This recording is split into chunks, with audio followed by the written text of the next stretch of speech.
Olá, meus caros, tudo bem com vocês? Na aula de hoje nós trabalharemos a disciplina de produção de texto, trabalharemos o conteúdo da apostila 2, capítulo 2, do módulo 1.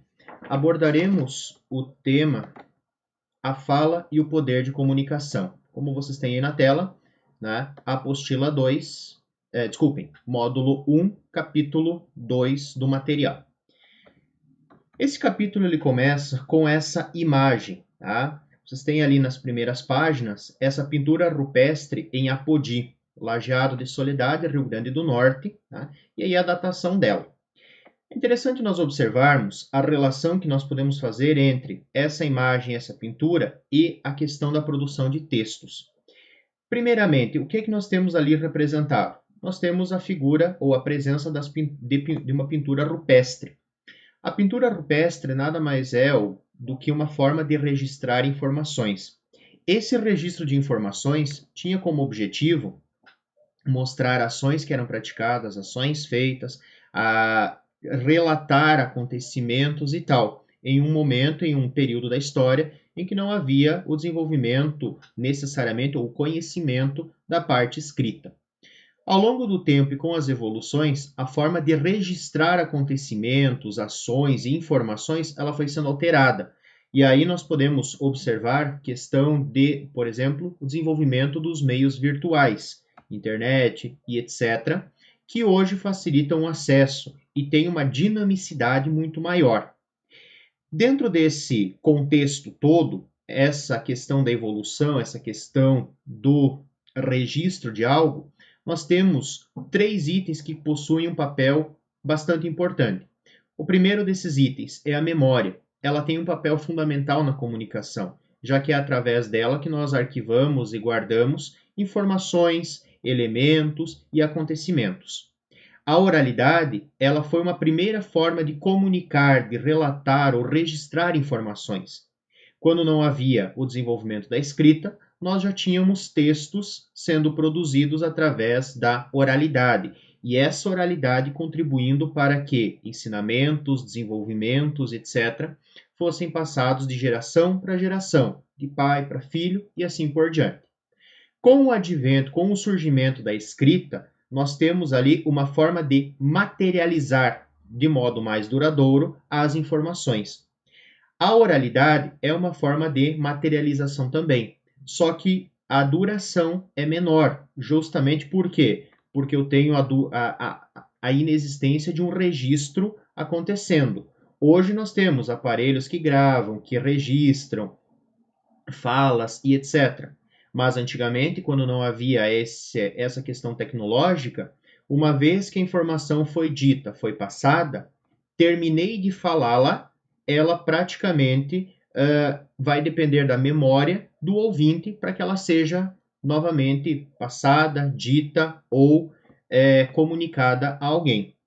A partir do momento que surge a escrita, nós temos a materialização, ou seja, eu tenho algo mais duradouro acontecendo.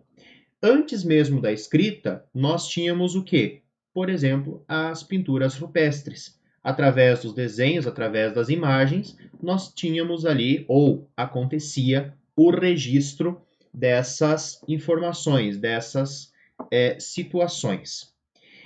A escrita e o poder de comunicação.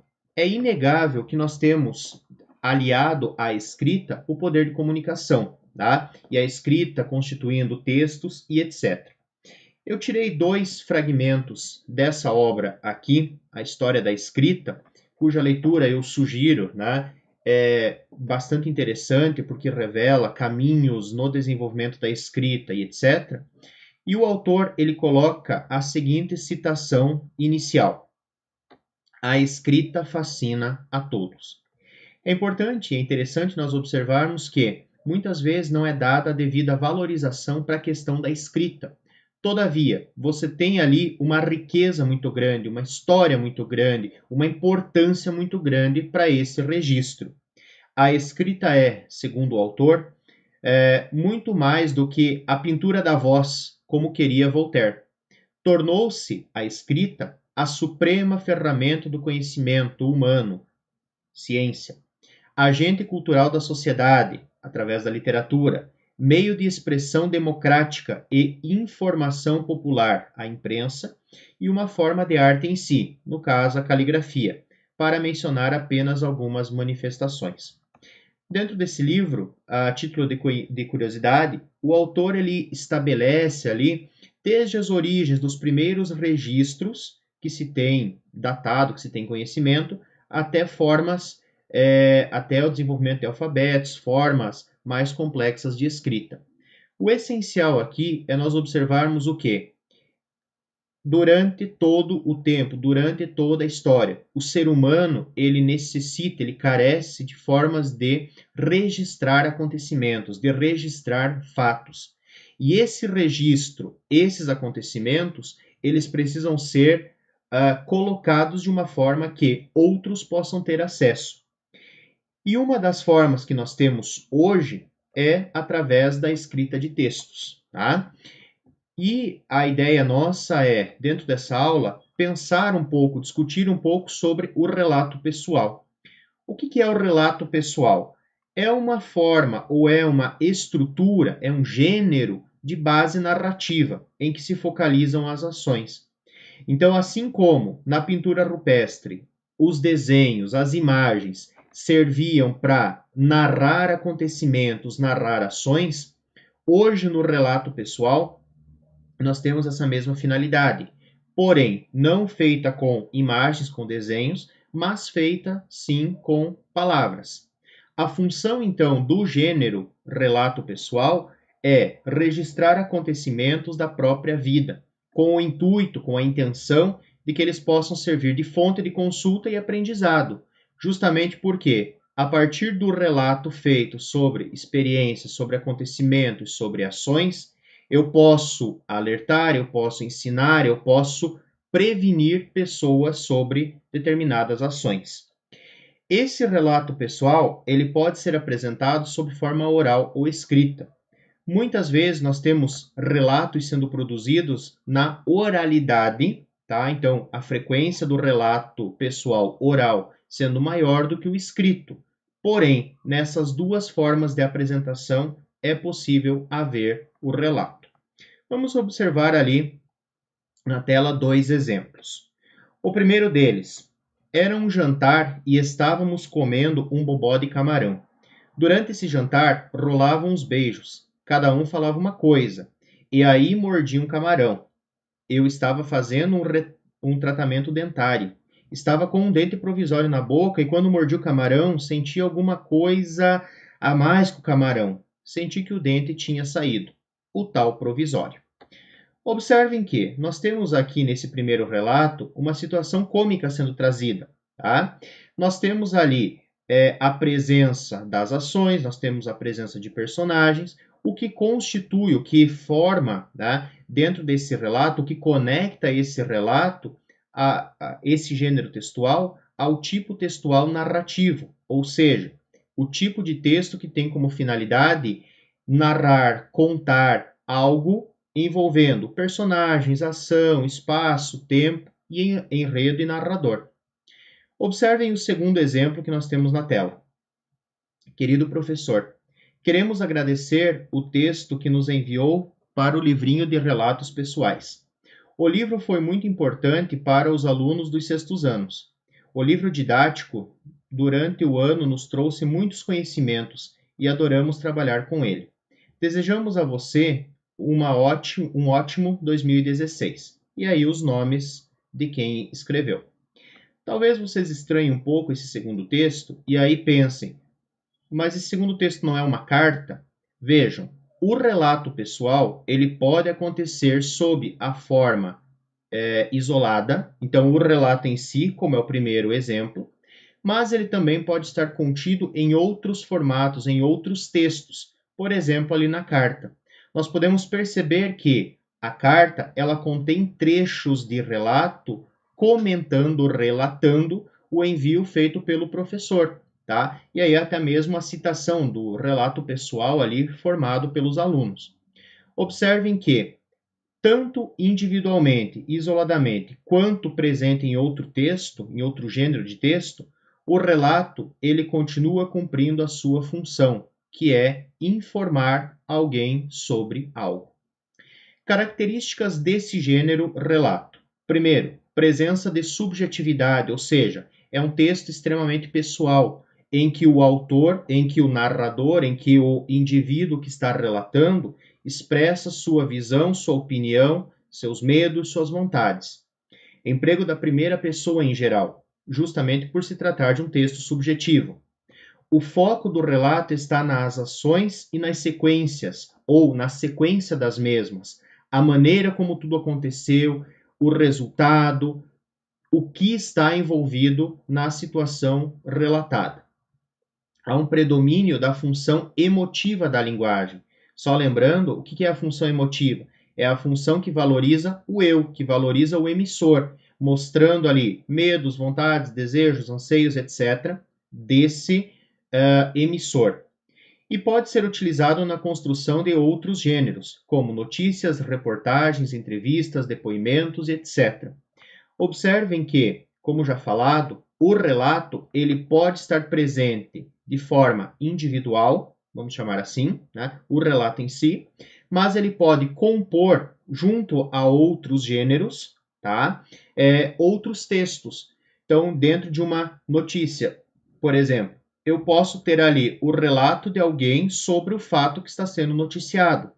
Dentro de uma entrevista, o entrevistado pode relatar experiências que estejam ligadas à pergunta do entrevistador, e assim por diante. Então, nós teríamos, dentro da estrutura do relato, um gênero de uma grande utilização, de uma larga utilização.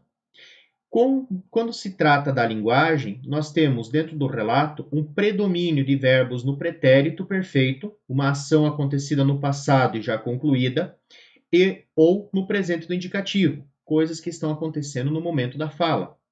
Utilização de advérbios de tempo, de lugar, justamente para criar essa noção de tempo, de lugar para o leitor. Então, para determinar ou para deixar bastante específica essa noção, ou deixar bastante específica essa informação.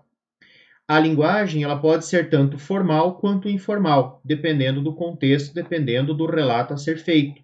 Por exemplo, um relato escrito muitas vezes exigirá o uso da linguagem formal, enquanto que um relato produzido na oralidade, entre amigos, numa situação informal, pode empregar a linguagem informal, com gírias, com termos de baixo calão e etc.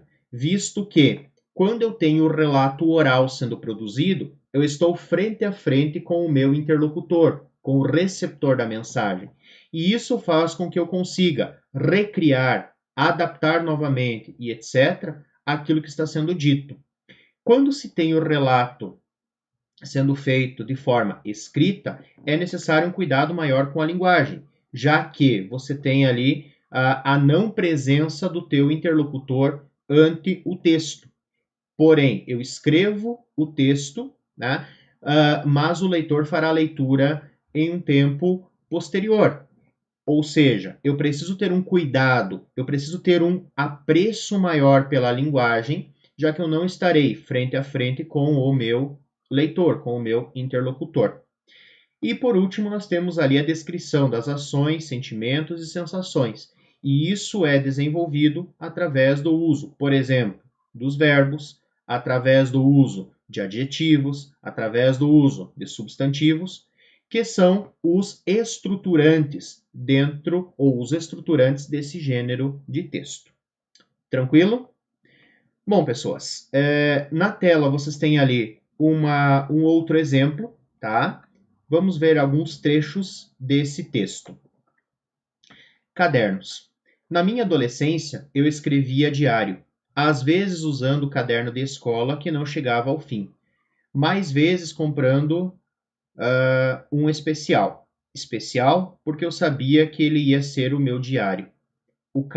A cara dele era igual aos outros da escola. Acabava um e começava outro. Escrevi não sei quantos cadernos.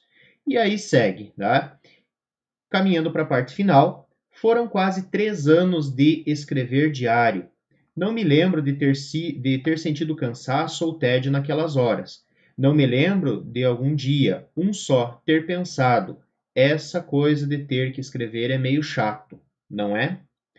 Observem que, embora não tenhamos feito a leitura integral desse fragmento, sugiro que vocês deem uma pausa no vídeo, voltem a ele e façam a leitura total. É perceptível ali o que? O relatar sobre a situação que envolve o uso desse caderno, questão de produção de um diário e tal, por parte do narrador. Observem também a seleção dos fatos que foi realizada.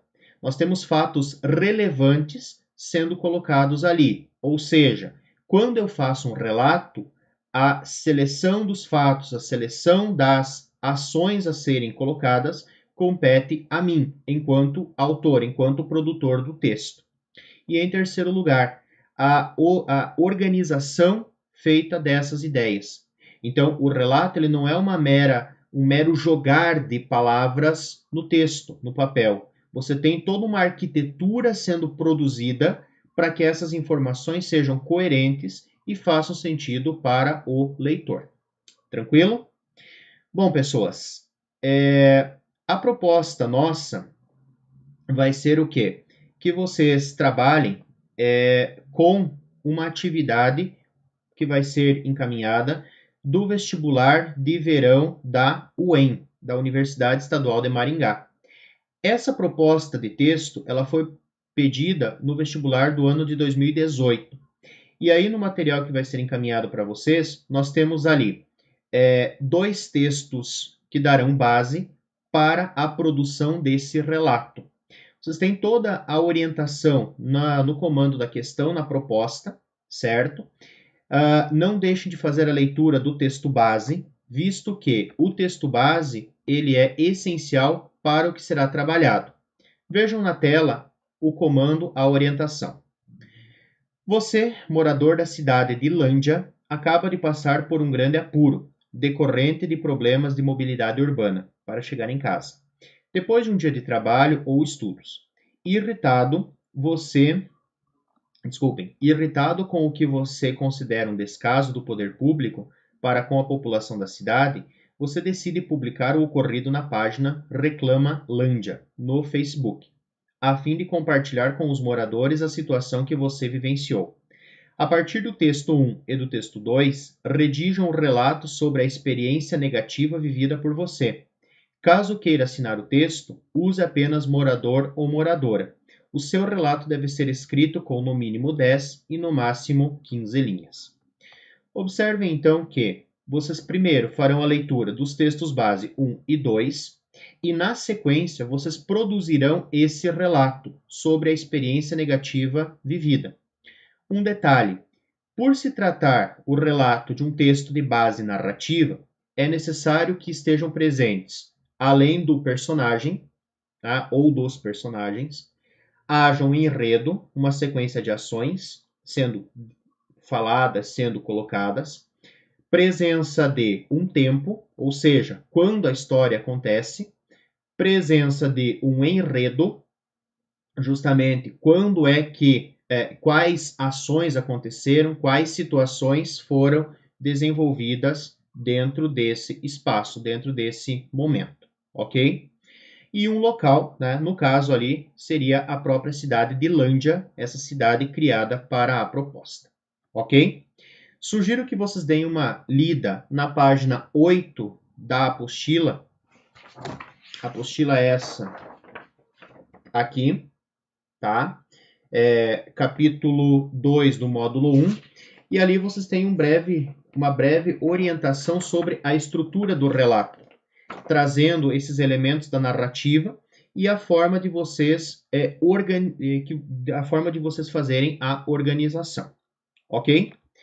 Vocês trabalharão com o texto, farão o envio desse texto para o e-mail linguagens.cvmps@gmail.com, ok? Para que eu possa fazer a leitura e fazer apontamentos que se tornem necessários, ok? Aguardo a produção de texto de vocês, tranquilo? Procurem fazer essa produção observando justamente a sequência das ações, de que forma eu posso organizar, melhor criar os parágrafos, concatenar, ou seja, interligar as informações para que o relato cumpra o propósito, ou seja, cumpra o propósito de narrar, de relatar um acontecimento. Ok? Até a nossa próxima aula. Bom trabalho, bom estudo para vocês e, em havendo dúvida, entre em contato. Até mais, pessoas.